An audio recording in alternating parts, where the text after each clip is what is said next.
This episode of Bullet Heaven was made possible by Sunken Treasures Games. Check out Sunken Treasures Games for today's biggest titles, your next retro fix, or the scratch for your collectible card game itch. Located in Richland, Washington, in the George Washington Way side of the Uptown Shopping Center. Be sure to check out their blog at www.sunkentreasuresgames.com.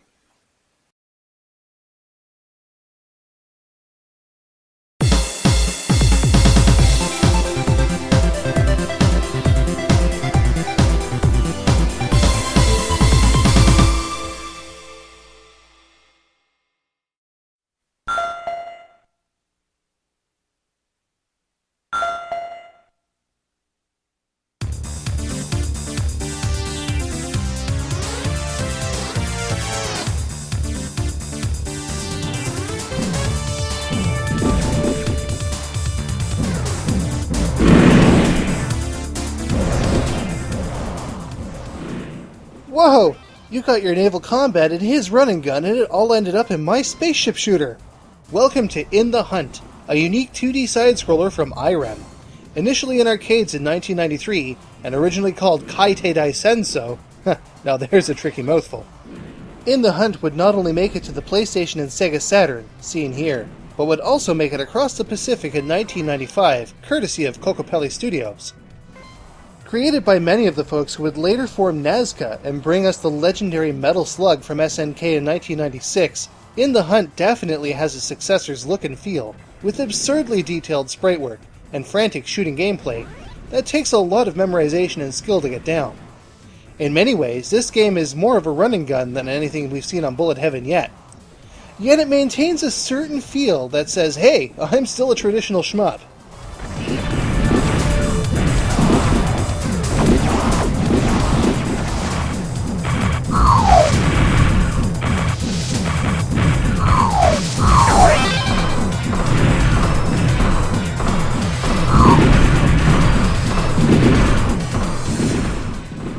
Now, the reason this game feels as if it's 3 parts running gun is mostly because the stages do not auto-scroll.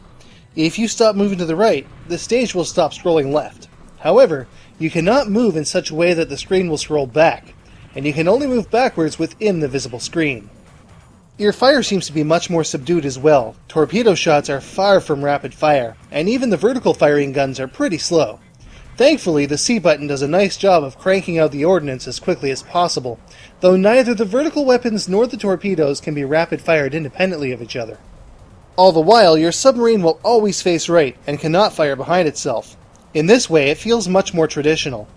There are also a number of power-ups including surface-to-air and vertical marine missiles, and surface-to-air guns paired with floating mines, each upgradable to a level of 3. For your main shots, you can also pick up enhanced torpedoes, cracker torpedoes which behave much like a shotgun blast, and supersonic torpedoes that cause an intense wake that sucks in and destroys your underwater adversaries. And there are plenty of foes to take out, both above and below the waves. A nearly endless barrage of foes, some infinitely respawning, will throw themselves at you with all they have. There are even a number of environmental hazards as well, like undersea volcanoes and mines. Unfortunately, the game can't seem to keep up with so much action, especially with the game elements being as big in detail as they are, and will slow to a crippled crawl as the CPU struggles to keep every beautifully animated sprite moving. This isn't an isolated thing in 1 or 2 levels either. Heck, it's not even limited to the Saturn. Every single stage of both the Saturn and PlayStation version is plagued with some of the most intense slowdown I've yet seen in a game of this type. Odd, because there are many other games with just as much graphical detail, such as Metal Slug, in an ironic twist, that perform rather well on the 32-bit home consoles. And this is quite the shame, since it makes what should have been a great game kind of not so good, in a tooth-grinding, controller-twisting, grunt-inducing way. That's not to say that the mechanics aren't sound, quite the opposite, but wow, this slowdown is bad.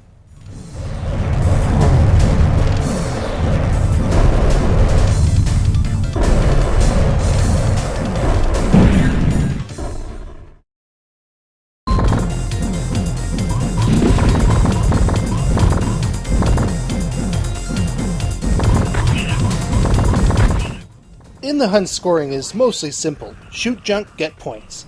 At the end of the stage, you'll get a bonus score based on how many enemy vessels you destroyed, and a boss bonus to boost your score. But the score is limited only to itself. You get no extends or credits from how high your score goes. However, there is also a secondary scoring system which rewards you for being more daring. Now and again, you'll find glowing capsules that can be shot, and a small red ball with a star on it will appear. These can be collected for star points. 100 star points gets you an extra life.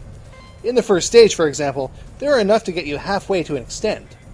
Many more are hidden in the 6 levels you're making your way through. The score will also carry over to the next credit, which is interesting until you use your last one, in which case it'll reset to 0. Very curious.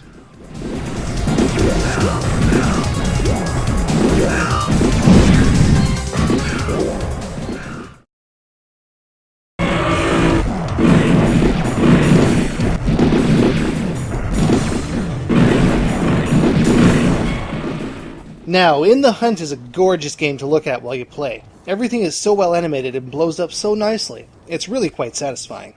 Little things like the water exploding from the surface as you fire missiles through it, to buildings being reduced to splinters, roads being reduced to rubble, and glass shattering from large skyscrapers. Wreaking havoc in 2D like this is always fun to do. There are even cool touches like the sonar blips of the level bosses at the beginning of the stage, and a light that sometimes shines out the front of your sub. Neat stuff that, when it all comes together, is very rarely seen in 2D games, even today.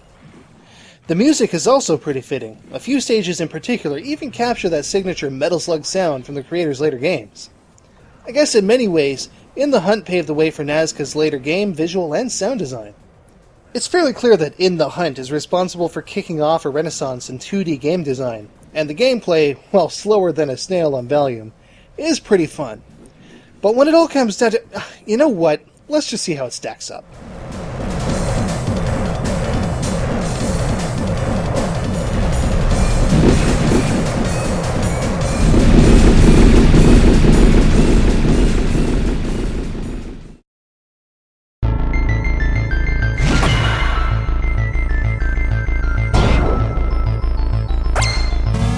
So here's how In the Hunt breaks down. On the control front, its crippling slowdown will make things extremely frustrating at times.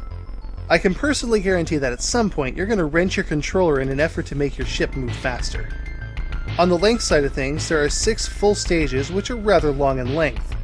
Because the game doesn't auto-scroll, and because there are times where enemies will infinitely respawn at points, it does make the stages feel quite a bit longer than normal. And maybe it's just because the slowdown is so intense, but this game feels really hard, although I was able to make it to the last stage without using a credit. This makes me believe that a 1cc should be possible. The visuals are easily the strongest part of In the Hunt, with beautifully animated large sprites throughout the entire game. But again, this adds to the intense slowdown that you'll experience. The sound is quite decent as well, with that signature Metal Slug feel. The ingenuity feels quite high as well, considering that it did kick off what Metal Slug would eventually become. The run-and-gun style of this particular game makes it feel quite fresh as well. And even with its technical limitations, it's still a very fun game to play. Now, contrary to what other reviews might say, In the Hunt isn't exactly as affordable as they let on. You can get In the Hunt on the PlayStation disc only for about $20. Most times at auction, you'll see a complete copy for about $30. And the Japanese Kaitei Dai Senso will cost you about $40 to $50 depending on completeness. So while it's not exactly cheap, it's not going to ding your pocketbook like, say, Dodonpachi or Batsugan will. So for those of you out there who like your naval action combined with run-and-gun style gameplay and shmup-like action, check out In the Hunt.